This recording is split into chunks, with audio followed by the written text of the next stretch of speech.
Le lac de Morat, un lieu de vacances hivernales très apprécié des oiseaux d'eau, comme pour cette grèbe huppée. Plus de 92 000 volatiles ont été comptés sur le lac de Morat et Neuchâtel, alors qu'il n'était que 57 000 l'année dernière.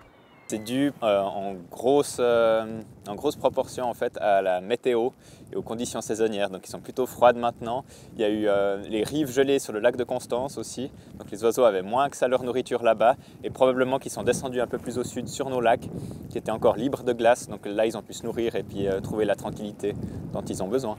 Il n'était qu'environ 10 000 sur nos lacs en 1967, au début des recensements.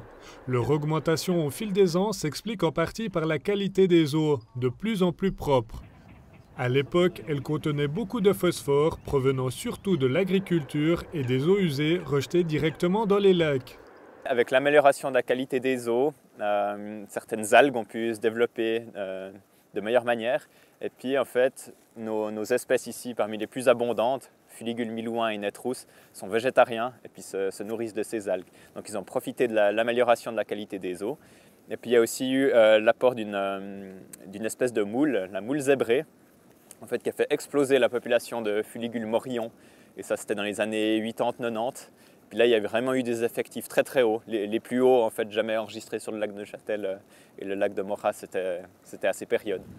Propreté de l'eau et nourriture en abondance expliquent l'augmentation des oiseaux d'eau hivernant sur le lac de Morat et celui de Neuchâtel.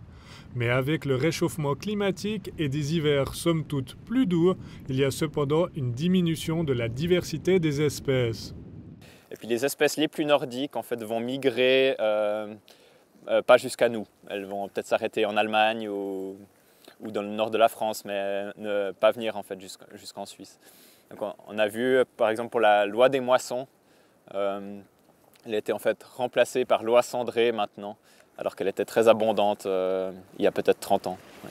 Difficile de prévoir comment vont évoluer les migrations des oiseaux d'eau. Au final, leur destination pour hiverner ne s'explique pas toujours. Ils vont là où ils se sentent le mieux.